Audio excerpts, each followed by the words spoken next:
بسم اللہ الرحمن الرحیم۔ حضرت عائشہ صدیقہ رضی اللہ تعالی عنہا کہتی ہیں، ایک دن رسول اللہ صلی اللہ علیہ وآلہ وسلم کے پاس ایک دیہاتی حاضر ہوا، اور جب اس نے صحابہ اکرام رضی اللہ تعالی عنہ کو دیکھا کہ وہ بچوں کو چومتے اور پیار کرتے ہیں تو کہنے لگا، کیا تم لوگ بچوں کو چومتے ہو؟ ہم تو بچوں کو نہیں چومتے۔ ان حضرت صلی اللہ علیہ وآلہ وسلم اس کی یہ بات سن کر فرمایا، کیا میں اس بات پر قادر ہو سکتا ہوں کہ اللہ تعالیٰ نے تمہارے دل میں جس رحم و شفقت کو نکال دیا ہے اس کو روک دوں؟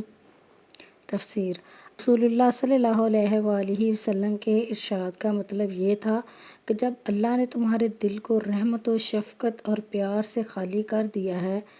تو یہ میرے بس کی بات نہیں کہ تمہارے دل میں رحمت و شفقت اور محبت کا جذبہ پیدا کروں۔ اس ارشاد گرامی میں اس طرح کے جذبات کا ہونا اللہ کا ایک بہترین عطیہ ہے اور اسی کا پیدا کیا ہوا ہے، اور اگر وہ کسی شخص کے دل سے رحم و شفقت اور محبت و مروت کے جذبات کو نکال دے تو یہ پھر کسی کے بس کی بات نہیں ہے